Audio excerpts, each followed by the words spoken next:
Hello, everyone. Happy Friday, and welcome to another installment of Crit 310 Identity, Multiculturalism, and Empire. Today, we are going to be transitioning out of our several week long discussion of Zadie Smith's White Teeth and looking more closely at India, at the history of anti colonial aesthetics and thought. And art practice as well in India. Um, I wanted to sort of picking up on where we left off last time in my discussion of education and the fact that it is often used in the colonial process as a tool of colonization itself, in that education has historically been used, particularly in the British Empire, as a way to indoctrinate colonized people into a belief system that places Western values as a priority, that places them as you know as the sort of the standard. Um, so if we accept that colonialism is not just a process of land acquisition or economic exploitation, even though those are certainly the motivating factors behind colonialism. But if the experience of colonialism extends beyond that to the realm of thought and culture, and that education in particular plays a really key role in colonial processes, then we also have to think, if we're thinking about what it means to decolonize, right? Then decolonization is necessarily more than just removing the colonial power from power. It's more than just removing the colonial power from a particular part of the world. The decolonial process also has to include a re-education or an uneducation, or what is more broadly referred to as decolonization of the mind, right? That there are things that we have learned, things that have been handed down to us. And I think most of us, as we've discussed in relationship to America as its own sort of colony, an empire, all of us really have some relationship to empire. All of us have some relationship to colonialism, whether we are ourselves colonized or whether we are colonizers or both. We have some role to play in colonialism. And there are things that we have all absorbed. There are values that we have all absorbed that serve colonial structures, that serve the colonial structures within which we are situated. And so, part of decolonization, again, is not just a kind of political or economic effort. It's also identifying first those ways in which we have been indoctrinated into colonial values, and then to unlearn those indoctrinations. So, and then this is really the task that particularly in the global South, artists from formerly colonized countries like India or Senegal or Jamaica or Nigeria or Vietnam, wherever, that's the task that they have before them, that they have had before them now for at least the last 60 or 70 years. As the formal period of colonization comes to an end throughout most of the world, there are still these lingering intellectual effects. And so this is what artists like Zadie Smith and artists also like Satyajit Ray, who is the Indian filmmaker whose work we are going to be watching for Tuesday, that's sort of what they have been working towards, is sort of, how do you unlearn colonization? What aesthetic practices can you engage in to decenter Western values? These are the questions, right, that I'm concerning myself with for really the remainder of the semester is how do we decolonize the mind, our minds, and how have people in the past, how have great artists and thinkers in the past attempted to decolonize their minds and the minds of their countrymen and women. Okay, and people. So focusing specifically on the Coomaraswamy reading from Tuesday, I want to sort of spend a little bit of time making sure everyone got that piece. It's short, and I don't think too difficult, but I just want to make it clear why I assigned it. So just as a reminder, the Swadeshi movement, which starts in India, specifically in the state of Bengal, in the early part of the 20th century, is a movement that is aimed at removing British goods, and and privileging sort of indigenous Indian ways of making things as a path towards economic self-determination for India. It, again, sort of was initially sparked in response to the attempted partition of Bengal in 1905 by the British government. It is an economic philosophy. It's also a political philosophy. Swadeshi, again, meaning sort of self-rule, right? So there's an acknowledgement, I think, right away that there is a kind of close relationship between political self-determination and economic self-determination. For our purposes, though, what is significant is that, in part because of its emphasis on traditional crafts, the Swadeshi movement had a particularly marked impact on the cultural sphere as well, on the artistic sphere. And so, as I mentioned last time, there is a real boom, a real renaissance that happens during the Swadeshi movement, particularly sort of based out of Bengal in poetry and music, to sort of accompany this movement, to encourage the movement, to reflect the movement. This is an image of Mahatma Gandhi on the left, who I'm sure you recognize, along with his wife Kasturba. And he's visiting this gentleman on the right, who I think I mentioned last time, but I'll talk a tiny bit more about right now, Rabindranath Tagore, who was one member of a very influential Bengali family, the Tagores, who were artists. They were painters and musicians and playwrights and poets, and political leaders and thinkers. Rabindranath Tagore in particular was a poet and a playwright. Many of his poems have been set to music and used in various contexts, including, as I mentioned last time, the Bangladeshi national anthem was actually taken from, lyrically at least, taken from one of Tagore's poems. And so he, the Tagore family really, I think, as this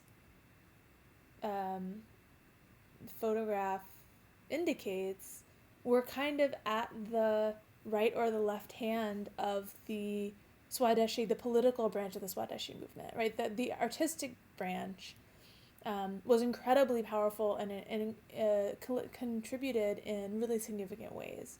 If we think back to political movements here in the United States that were happening maybe 20 years later, if we think about the 1960s, the impact, for example, of music, of popular music, folk music, on the civil rights movement is almost incalculable, right? You can't have one without the other. You can't have Martin Luther King without Aretha Franklin. And the arts, both sort of performing and visual, had a similar role to play in the Swadeshi movement, which is why, A.K. Kumaraswamy, whose essay you read for today, was so interested in the political ramifications of art in this effort of India to decolonize itself, not only sort of politically and economically, but also morally and spiritually as well. This is an image of A.K. Kumaraswamy on the left, obviously, but also on the right, he's pictured with Rabindranath Tagore. Again, so he's part of the same sphere of thinkers, along with Gandhi on the sort of political end and Tagore on the sort of aesthetic end. He is kind of fusing these two spheres, you might say, of decolonization into his writing. And he's sort of combining the political and economic ideas proposed by Gandhi and the aesthetic principles proposed by Rabindranath and other members of the Tagore family. So just to, briefly make sure we've got all the important information from Art in Swadeshi, the first thing that I would emphasize, and which I've already sort of mentioned, is that, decolonization of the political or the economic sphere is not enough, right? It's not enough without decolonization of the mind. And in fact, that's something that Kumaraswamy says. He says, quote, Swadeshi must be more than a political weapon. It must be a religious, artistic ideal, right? And I think there's a kind of two separate reasons for this. One is that it's actually important to transform the hearts and minds of people in this decolonial process.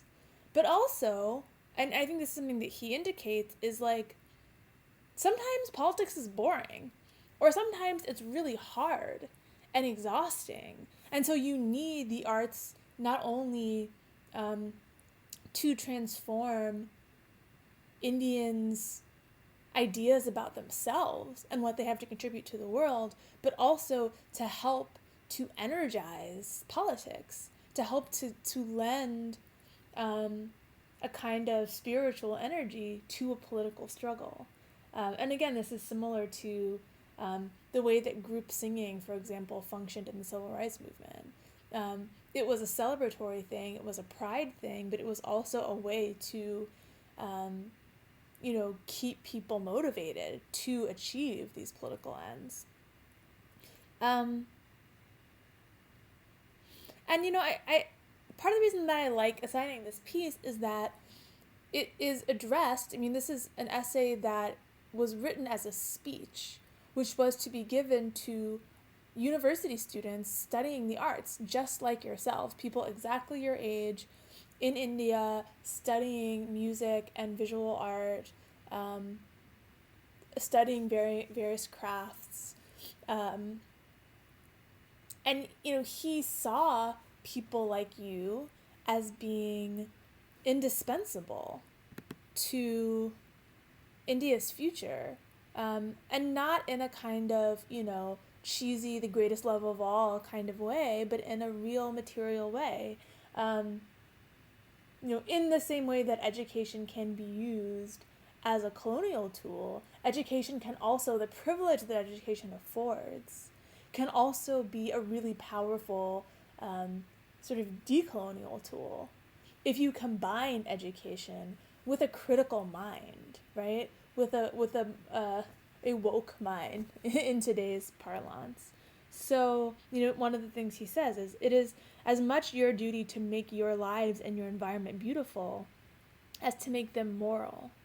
In fact, without beauty, there can be no true morality, as without morality, no true beauty, right? So he has this idea that, obviously as young artists, it is your duty to beautify the world, but he's trying to even extend that and say, there is a moral dimension to aesthetics. There's a moral dimension to beauty. Um, and it is your job as artists who are sort of graduating into this new world to not only pursue beauty, but to pursue morality.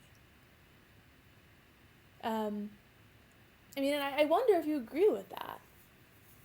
I mean, I think that's sort of his rallying cry to engage these particular students in the project of independence, of decolonization. But I'm curious to what extent you think that's true. One of the most important things in this essay, which a couple of you who have already submitted your responses picked up on actually, is that a good chunk of it is actually directed towards a pretty savvy critique of capitalism, a pretty savvy critique of Western consumption and also of Western production, and the sort of cultural consequences, not only in India but also in the West, in England in particular, of capitalism. And this is something, I mean, we have to remember, this was written in 1910, right? In 1910, I mean, obviously already Marx existed. We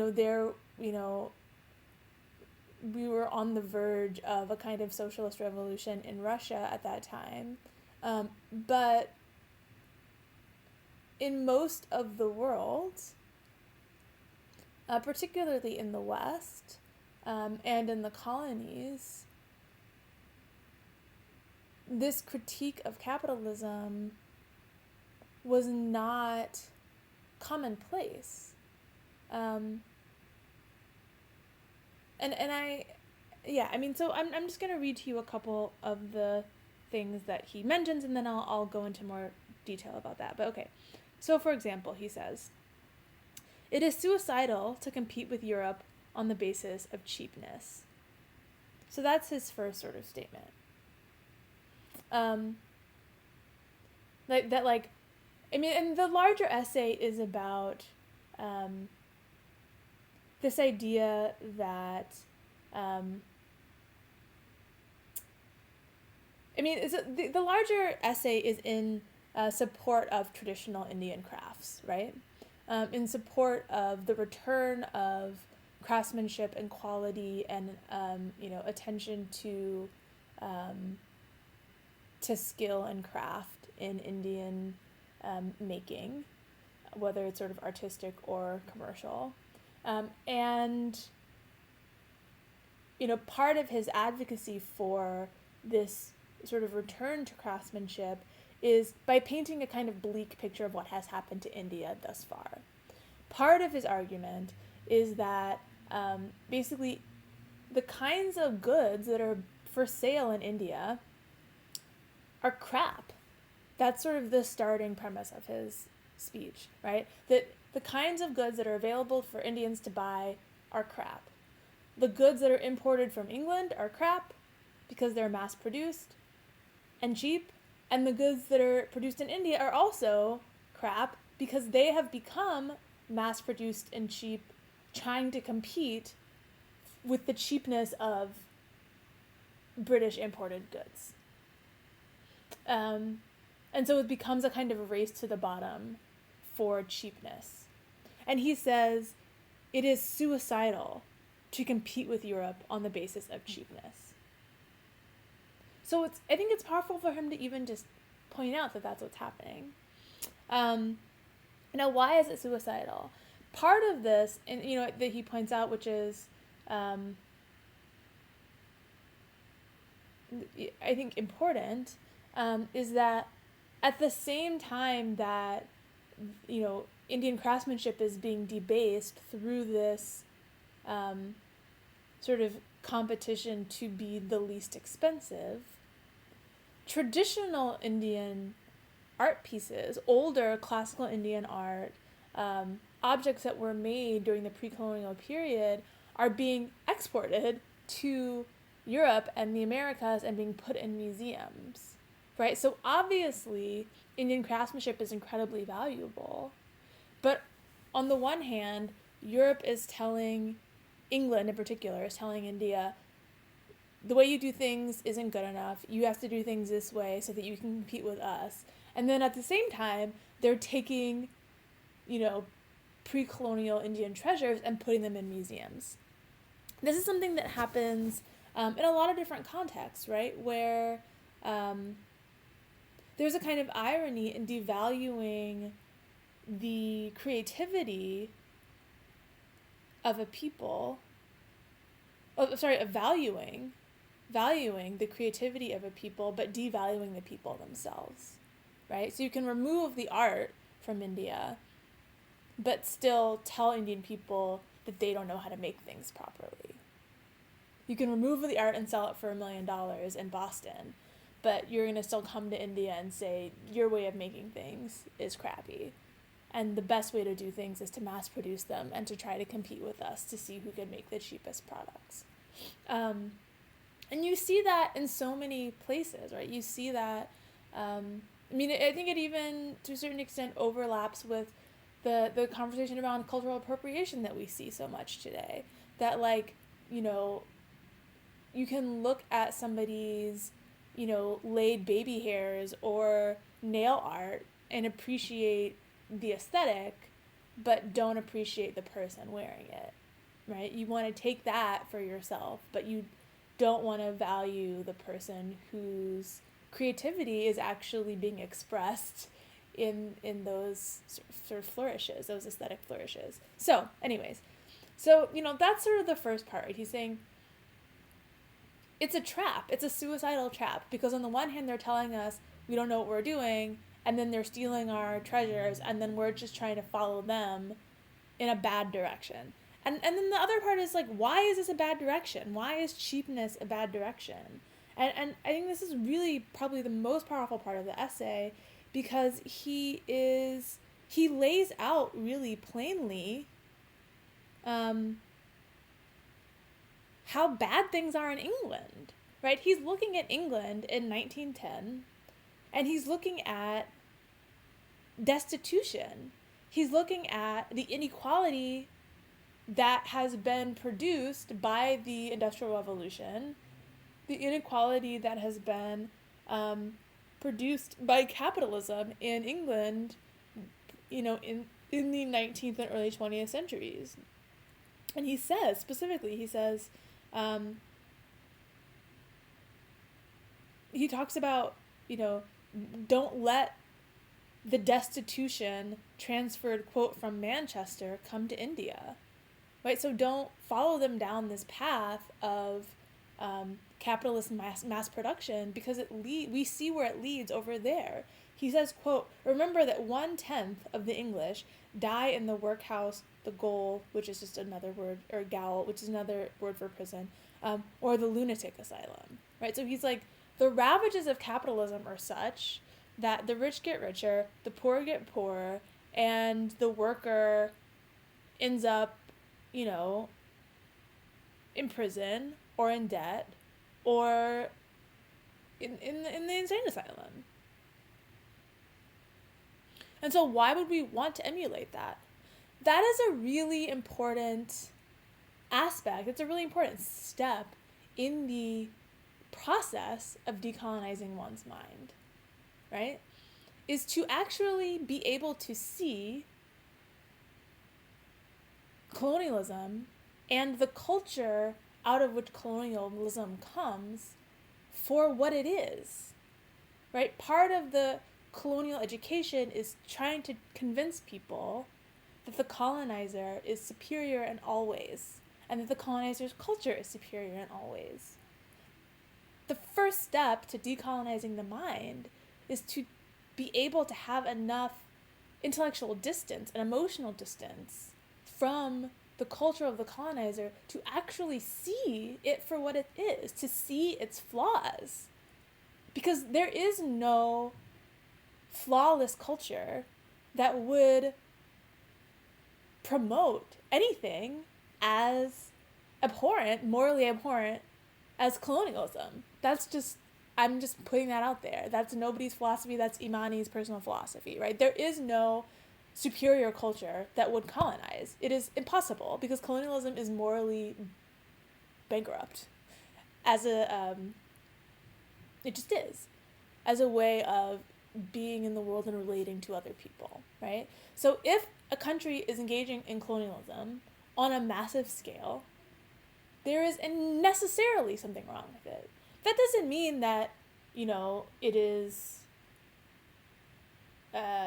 without value. Most cultures, most races and ethnicities of people, all of them, I would say, have something to contribute to the world. We all have our own unique ways culturally of understanding things, and we can only be enriched by learning what we all think and how we all understand the world. But it is impossible for a culture that would engage in that kind of oppression to be flawless, right? To be without reproach. And so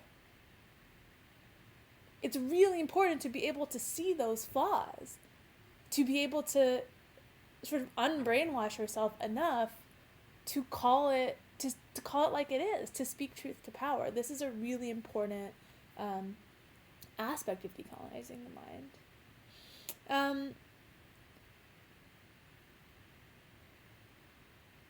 Yeah, I think that's just those are really the key points that I want you to get from this essay. And I just, I think his parting words are important. He says, civilization consists not in multiplying the quantity of our desires, but in the refinement of their quality. I'm going to say that one more time. Civilization consists not in multiplying the quantity of our desires, but in the refinement of their quality. I think that is also a really elegant critique of capitalism, an elegant way of expressing that it is important in post-colonial movements to develop alternatives to capitalism, right? So multiplying the quantity of our desires is sort of his way of describing how we function under a capitalist society. That capitalism is about always wanting more. And it's almost inevitable that if we're motivated by constantly wanting more than we have, that will lead to all kinds of problems. Right? So instead of focusing on multiplying the quantity of our desires, what is important is to refine their quality. What does that mean? What does it mean to refine the quality of our desires? I think, I don't know that I have a pat answer to that, but to me that seems to be sort of the crux of what he is asking these art students to think about, right? How do you as artists help the world around you to refine the quality of their desires? And what kind of world might result from people who are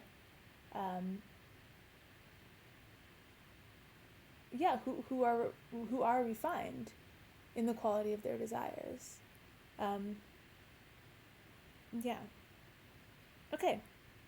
And I think, that is also a slightly more complex proposal than just saying, let's throw the British out and go back to the way things were before, right? He's not quite saying that.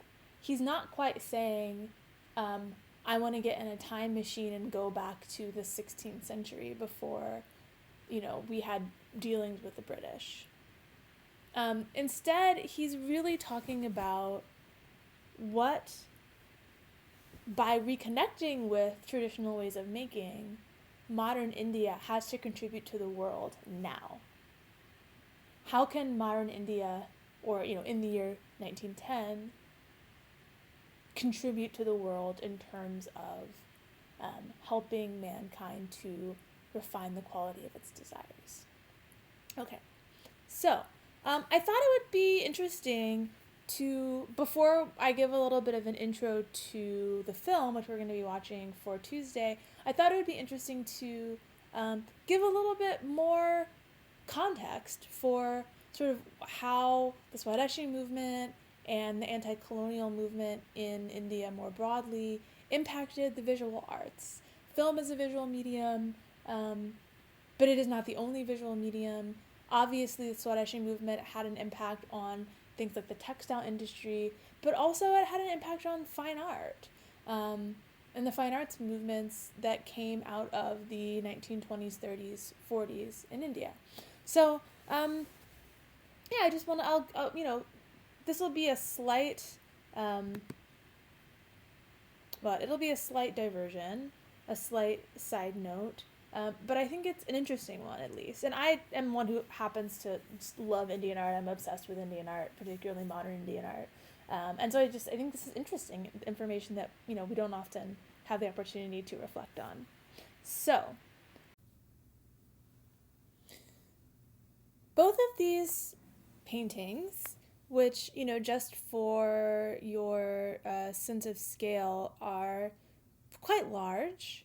I would say probably about 2 feet by 3 feet at least in size, are by a pioneering Indian painter named Raja Ravi Varma. They were both painted in the later part of the 19th century. Varma was formally trained in Western techniques of painting, in watercolor and in oil, and was patronized by both Indian royalty and by British colonial officials. He's one of the first internationally known Indian artists, particularly one of the first Indian artists known by name internationally. He was incredibly popular in the latter part of the 19th century for his mastery of academic style painting. Do you know what that is? I feel like that's a question we should perhaps not just slightly skip over. So when I say academic painting, what I'm referring to is a tradition of painting in Western Europe that is associated with art academies that were established in France and Italy and Great Britain around the 16th or 17th century, that sort of taught people how to paint or sculpt. Traditionally, historically at least, the primary patron for the arts was the church. That was true in India as well, not the church, but most art prior to the colonial period was religious art. In Europe, from the Renaissance on back, most art was religious art. Academies were established in part to teach art for art's sake, right? To teach and to codify and create rules around how to paint and sculpt works of art in a standardized way outside of a specifically religious context. And within European academies of the, from the 16th century on, what was taught were rules of composition, how to achieve illusionistic depth in a painting, how to achieve perspective in a painting. There were also sort of hierarchies of art within European academies. History painting was at the top of that hierarchy, and below that were other genres of painting like portraiture or still life. But anyways, very broadly speaking, academies were just a way for artists to sort of formalize art training um, during the sort of post-Renaissance period, and to set a standard by which sort of all artists had to be judged. Um, there would be salons where you would, all academic painters would display their work, and then they would be judged. There would be competitions. There would be some of the earliest art criticism, at least in the West, consisted of people sort of writing down their reactions to people's work that was shown in these salons, and sort of judging that work by whatever the criteria of the particular academy that they belong to at that particular moment in history. And so, if European academic painting has a lot of, tends to be quite grand in scale. Particularly history paintings tend to be quite grand in scale. You tend to get a lot of these, you know, um, you know, sort of this kind of architecture, right? Where there's a kind of series of columns, or there's, figures on a balcony overlooking a large landscape in the background. The kinds of compositions that Varma was known for are sort of taken directly out of the Western Academic Handbook. I'm sure if you go to the PMA or to PAFA, there's dozens of paintings like these where the figure represented is a European woman, or it may be a painting of the Annunciation with Mary and the angel on a balcony, sort of similar to this. So, this is far afield from anything you're going to be quizzed on, but I just am bringing this up to say that Varma made a name for himself for painting in a specifically European style, and in a European style that was associated with the highest of high art, with art that had the stamp of approval of these academies.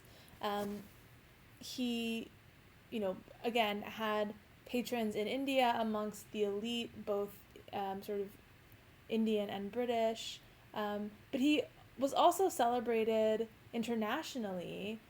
He received his first international acclaim in the 1870s.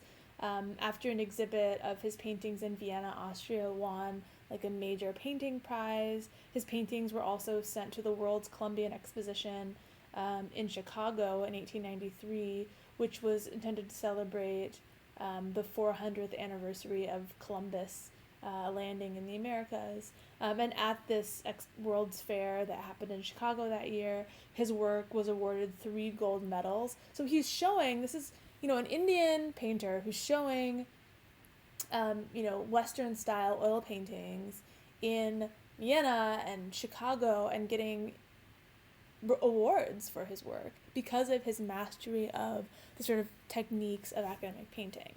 Now, I happen to really like Ravi Varma's work. I think it's really interesting. I think it speaks to the cultural complexities of India in the late 19th century.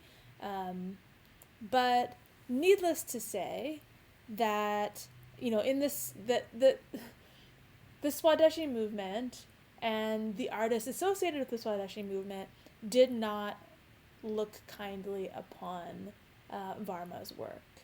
In fact, in the same way that the Swadeshi movement reacted against Western-made goods and tasked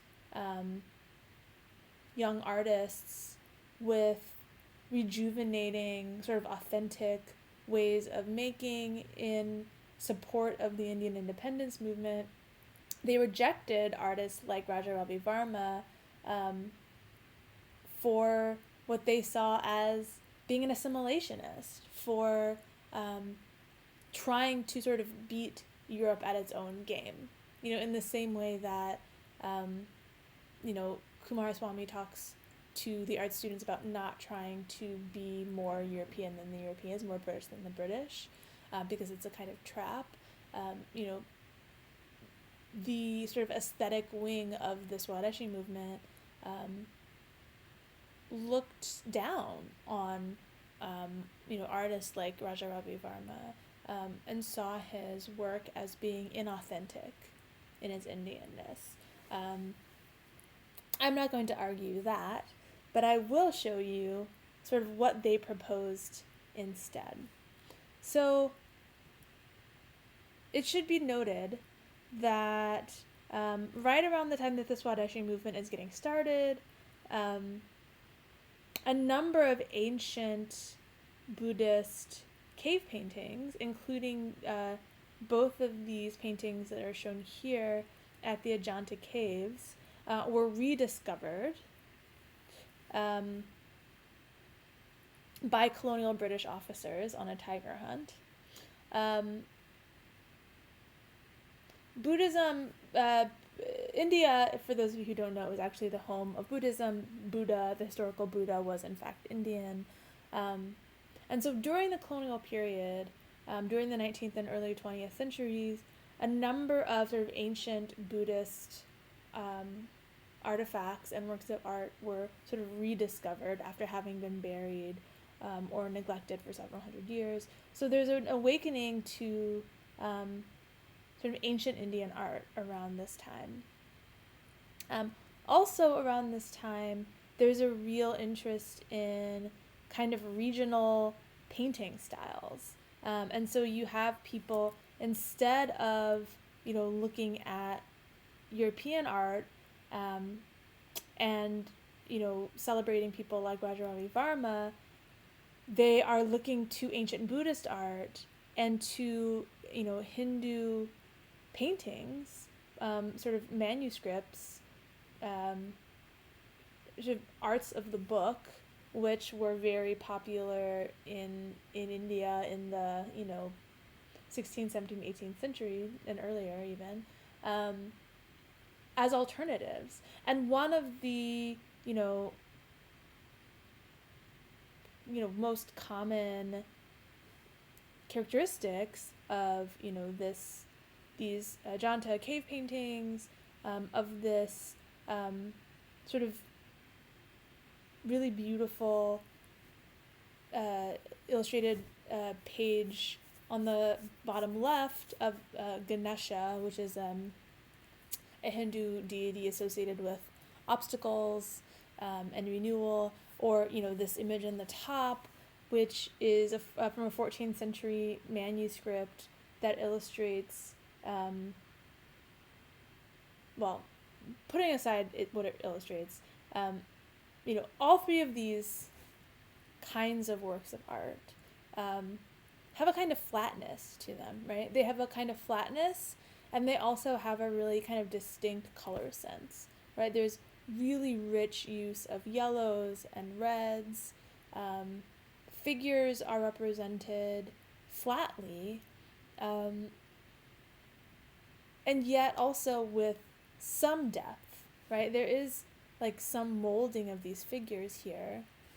They feel three-dimensional, but in terms of, there is no attempt at creating like a perspectival, like illusionistic space. It's not like Varma's work, right? Where there's a whole kind of scene that's receding to a point, and there's heavy shading, and it's about really trying to recreate almost a photographic sense of space. It's much more interested in form and color and plane than that kind of modeling. And so what artists do as an alternative to that is create works more like this on the right, Bharat Mata, which means Mother India, which was painted by Abanindranath Tagore in 1905. So remember, 1905 is the same year that Lord Curzon attempts to partition Bengal the first time. It's also the year that the Swadeshi movement is really born. And it is sort of also at this moment that um, that Abanindranath Tagore paints this image of India based not on the sort of earlier European aesthetic, but based on what he sees as a sort of authentic Indian mode of representation, using these really rich, warm colors, using kind of flatness and, figures that really take up the entire space of the image. I should say that Abanindranath Tagore, you should recognize his last name. He is another member of this sort of Tagore family, this Bengali family that is instrumental in sort of developing the aesthetic arm of the Swadeshi movement. He is, I believe, Rabindranath's nephew. So Rabindranath is this famous poet and playwright, and he's the one who really kind of sat at the right hand or left hand of Gandhi. And Abanindranath is his nephew, and Abanindranath goes on to found something called the Bengal School, which is a group of artists, of visual artists, who are trying to sort of decolonize fine art in India. Decolonize art that is not necessarily designed for religious purposes, art that is designed for aesthetic and political purposes, but that is authentic and not beholden to the standards of academic painting, of Western academic painting. So, in this painting, for example, in addition to his use of these great warm hues, you've also got this figure who, holds in her hands grain, prayer beads, white fabric, probably cotton, and a book or scroll. This is one of the earliest, if not the earliest, public attempt at representing the idea of Mother India visually, and she has in her hands the various products, right? The various, raw and cultivated goods upon which India hopes to sort of build her economy independent of Great Britain. Other artists from the Bengal school included people like Nandalal Bose and Jamini Roy, both of whom also took their cue from non-Western sources of inspiration. So, on the right you have Parvati and Ganesh. Ganesh, again, this Hindu deity associated with obstacles. But this is not a religious painting, even though it has a religious subject matter. It is coming out of this desire to sort of decolonize Indian art. And so, this is, painted in the 1930s, but it's painted with this real interest in recapturing a distinctly Indian color sense and recapturing the flatness of earlier painted manuscripts like these, and also looking towards the ancient color sense and compositional sense of earlier Buddhist artworks. Similarly, Nandalal Bose is interested in sort of creating that flatness, that simplicity of form. This is actually one of many prints of a linocut that Bose created. It was also created in 1930, so right around the same time as Jamini Roy's Parvati and Ganesh. And it is an image of Gandhi. It was one of the most popular and most widely circulated images of Gandhi that was created in the 1930s. And it's also inspired, in addition to being interested in the sort of traditional flatness of indie art, it's also inspired by Japanese linocut prints. So that was an interesting sort of, one of the interesting things that happens in the Bengal school is that they're interested in reclaiming ancient Indian techniques of art making and color sense, but they're also interested in looking elsewhere in Asia for inspiration to create a kind of modern fusion art. So they're looking specifically to Japan. They're interested in Japanese watercolor techniques. They're interested, and in fact, Abanindranath's Bharat Mata is inspired in part by Japanese watercolor techniques.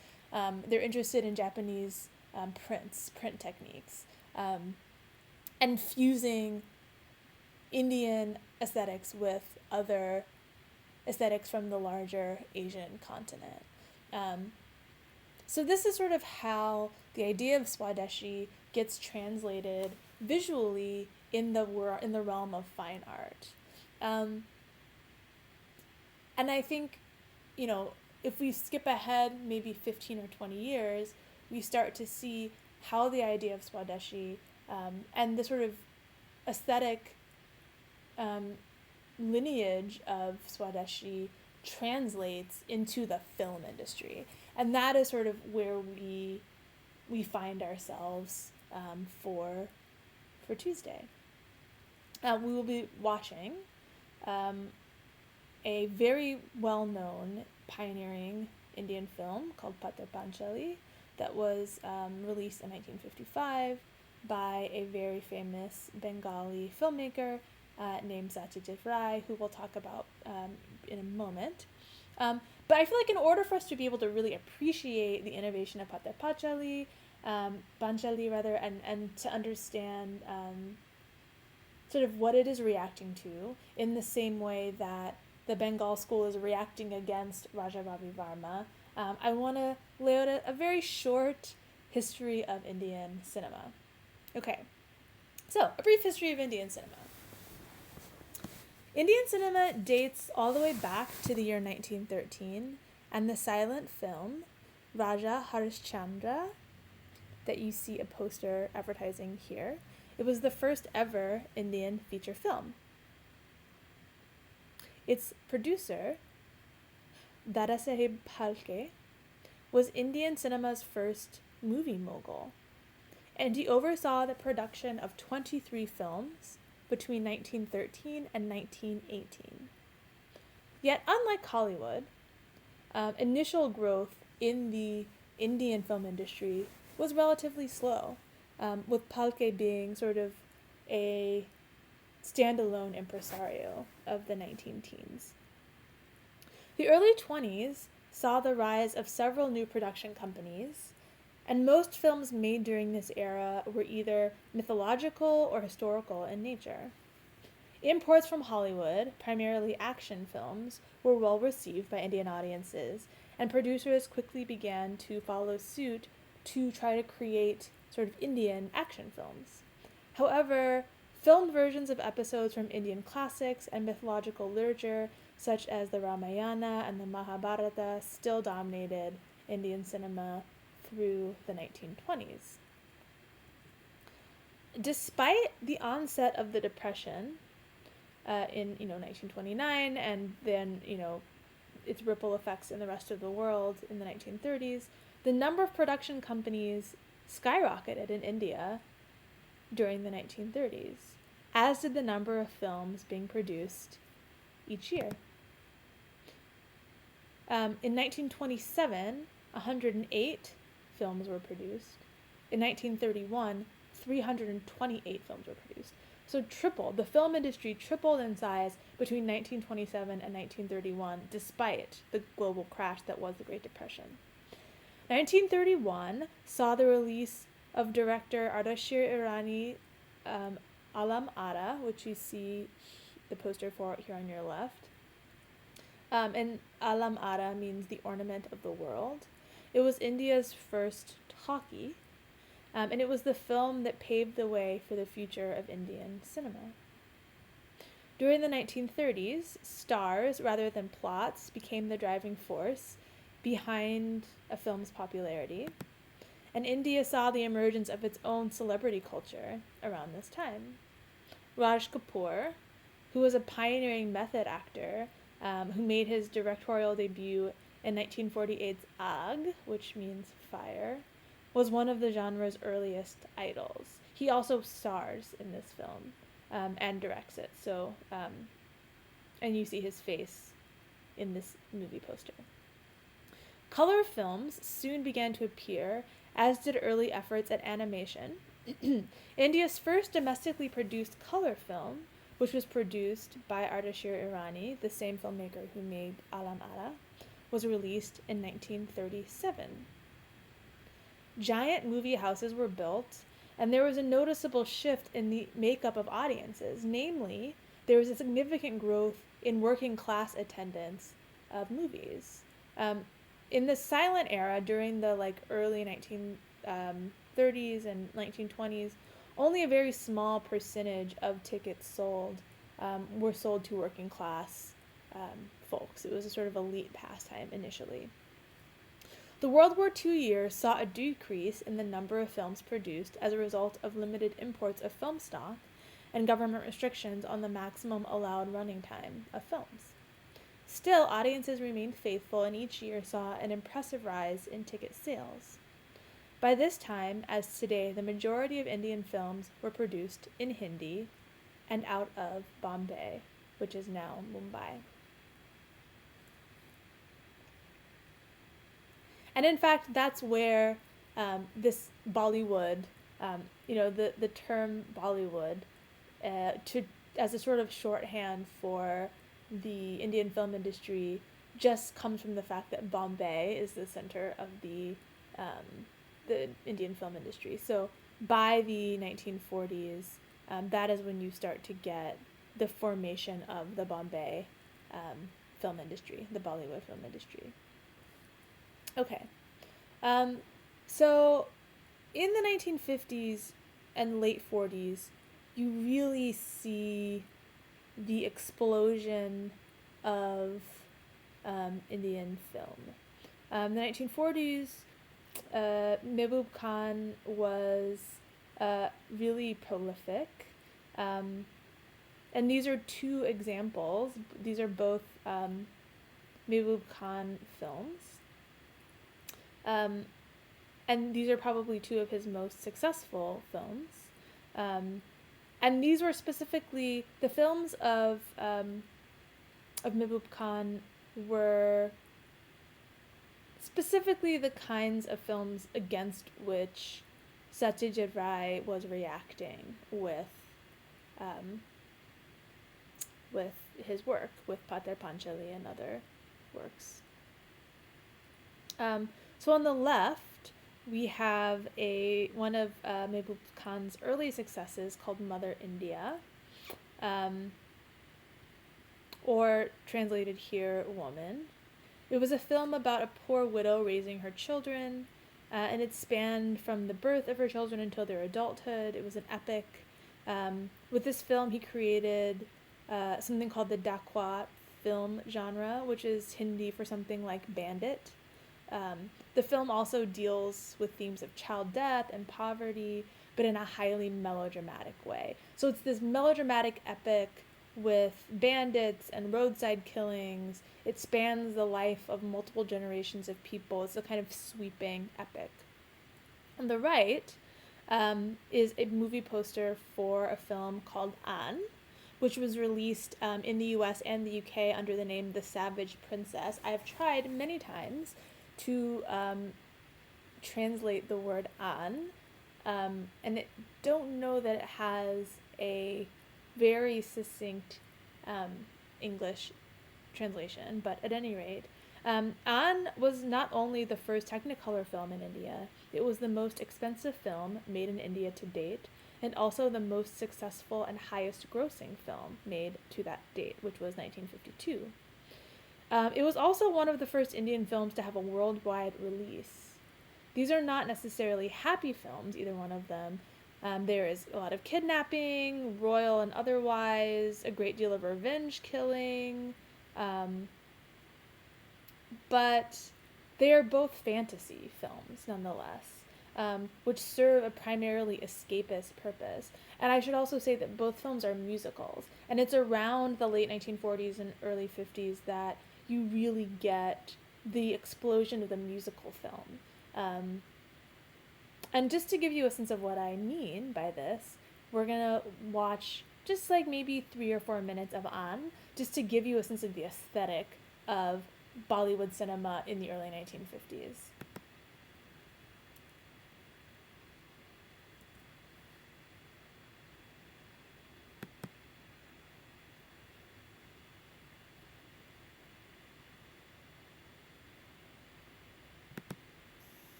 So, what we just watched should give you some sense, not only of the kind of mood of traditional Bollywood cinema, but also of the scale of it, right? We're seeing these huge sweeping shots that feel like um, they're paying homage to Sound of Music. We get these grand musical numbers. There's an elephant, there's, 300 extras, there's lavish scenery and props and costuming. Um, and, you know, this is escapist film, right? This is what is popular in India at the time, and it's musicals, right? These large scale musical numbers with these kind of escapist plot lines that also, even when they are tragic in nature, idealize everyday life, idealize especially rural life. If you notice the beginning of that sequence that we watched, there's these peasant women sort of waving their scarves in the breeze as they harvest whatever they're harvesting in time with the music, right? So this is not a type of film that prioritizes realism.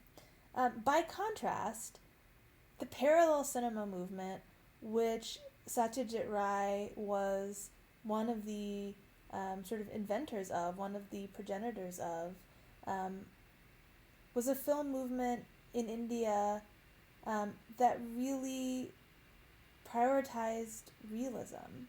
This is a movement that comes out of the state of West Bengal, much like the Swadeshi movement, but it comes out of West Bengal in the 1950s as an alternative to the mainstream commercial Indian cinema, represented especially by these huge Hindi Bollywood films, like the example that I just showed.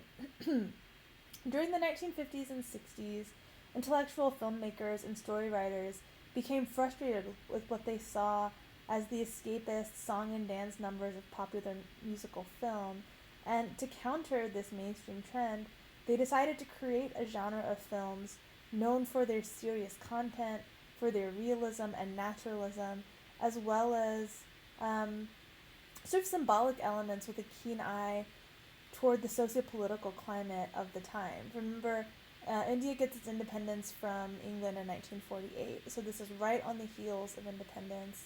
And these filmmakers, in addition to wanting to offer an alternative to the sort of musical escapism, they're also taking into account that the political times have changed, right? That this is a new nation with its whole future ahead of it.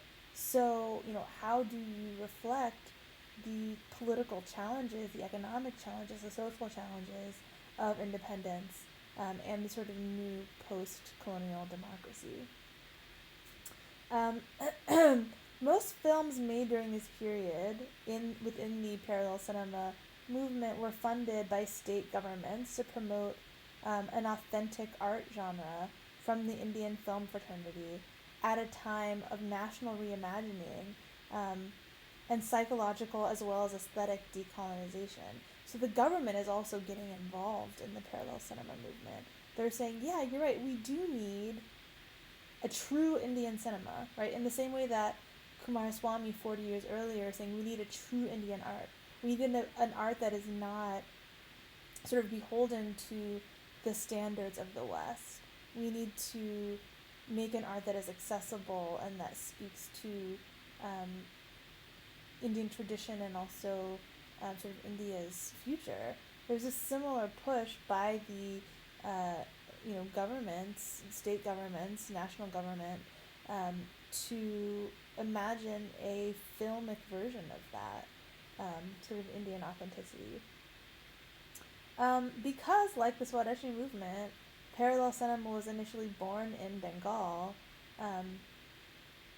In this case, in the Bengali film industry, many of its earliest, most internationally acclaimed filmmakers were themselves Bengali, including Satyajit Ray, who is the filmmaker whose work we're going to be watching for Tuesday. By the 1960s, parallel cinema had gained prominence in other regional film industries of India, as well as the film industry of neighboring Bangladesh, and had become a kind of regional trend, this turn towards realism, has become a regional movement. So Satyajit Ray, who is, again, the filmmaker whose work we're going to watch for Tuesday, was born in 1921. He was a filmmaker, a screenwriter, a music composer, a graphic artist, a lyricist, and even an author. He actually wrote a few children's books. But at any rate, he's widely regarded as one of the greatest filmmakers of the 20th century. And I don't mean of 20th century India, I mean of 20th century anywhere. Rai was born in Calcutta, which is the largest city in Bengal, into a family which was prominent in the field of arts and literature.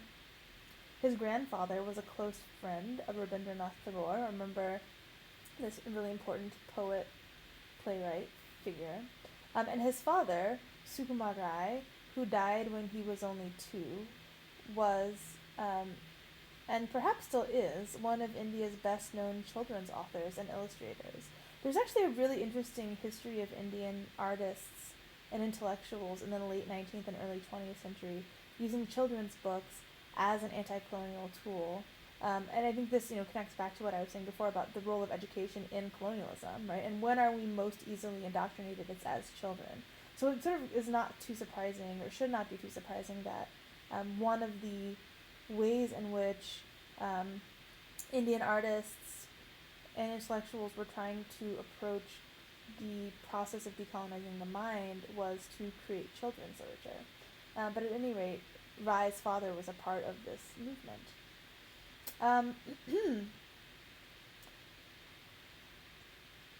Satyajit began his career as a commercial artist, as an illustrator essentially, following to some extent his father's footsteps. He was also drawn, though, to independent filmmaking after meeting French filmmaker Jean Renoir and viewing Vittorio De Sica's Italian neorealist film Bicycle Thieves, which was made in 1948 during one of his visits to London. During his illustrious career, Rai directed 36 films, including feature films, documentaries, and shorts. He was also a fiction writer, a publisher, an illustrator, a calligrapher, a music composer, a graphic designer, and a film critic. He authored several short stories and novels, meant primarily for young children and teenagers. Rai's first film, Pater Panchali, which we are going to be watching for Tuesday, which was released in 1955, won 11 international prizes, including the inaugural Best Human Document Award at the 1956 Cannes Film Festival. This film, along with Aparajito and Apur Sansar, The World of Apu, form something known as the Apu Trilogy. So this is the first of a 3-part trilogy, the second part of which was released in 1956, and the third installment in 1959. The story of Pater Panchali, upon which this film is based, first appeared as a serial in a Calcutta periodical newspaper in 1928, and it was published as a book the following year. It is a classic coming-of-age story set against the backdrop of a poor family's struggle to survive in their rural ancestral home. While working as a graphic designer for Signet Press in 1944, Satyajit Ray created the illustrations for a new abridged edition of this book. His boss at the time, Signet's owner D.K. Gupta, told Ray that the abridged version would make a great film. The idea appealed to Ray, and around 1946 or 47, when he started considering making films, he turned to Pater Panchali because of certain qualities that made it a great book. Its humanism, its lyricism, and its ring of truth. Now, I should mention, this is 46-47, right? This is right on the verge of independence. So it's right as India is becoming an independent nation, a post-colonial nation, that Rai becomes a filmmaker. And this is the very first film that he decides to make to speak to this new political moment. Pater Panchali did not actually have a script. It was made from Rai's drawings and notes. These are some examples on the right of his sort of scene sketches for the film. Rye completed the first draft of the notes during a sea voyage to and from London in 1950. Before principal photography began on the film, he created a storyboard dealing with details and continuity. So this is all sort of visually blocked out. The acting itself, however, was not scripted. The film took several years to shoot and was and the shooting of the film was marked by lengthy interruptions, mostly financial in nature. Once completed, it was scored by Ravi Shankar, who hopefully some of you have heard of. Oftentimes when I bring him up, people have no idea who he is, which makes me sad and makes me also feel old. But Ravi Shankar is most known to Westerners because of his extensive collaborations with the Beatles in the late 60s and early 70s. But he is one of the great masters of modern Indian music and actually did the score for this film. And while the original film, the original story that the film was based on featured greater details about village life, Rye's film adaptation of that story focuses mainly on Apu, who is a young boy living in West Bengal, and his family, pictured here. Yet and still, he felt it important to retain a certain degree of random detail. According to Rye, the film, quote, had to retain some of the rambling quality of the novel, because that in itself contained a clue to the feel of authenticity. Life in a poor Bengali village, he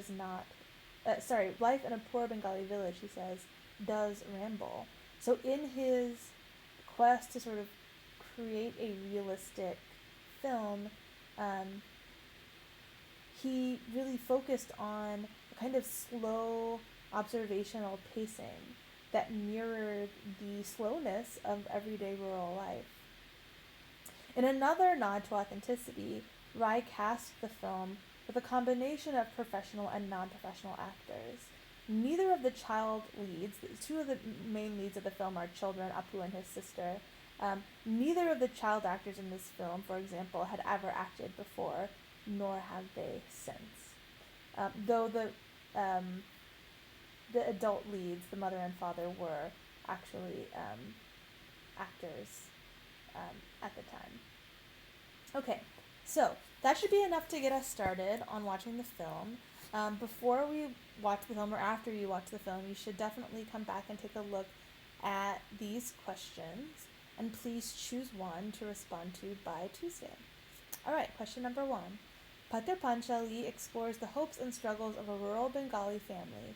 Choose one character from the film and describe that character's aspirations. Do they ever achieve what they long for? Question number 2. Though filmed shortly after independence, Pather Panchali is set during the tail end of the colonial period. What evidence, if any, do you see of colonialism's impact on the daily lives of Rye's characters? Question number 3. Film is an inherently visual medium.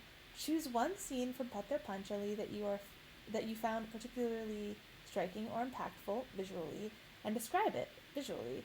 What are some choices that Rye made in filming this scene? How do you think the visual qualities of your chosen scene help to tell the larger story? Okay, great. Please enjoy your film, and I will talk to you again on Tuesday. Bye.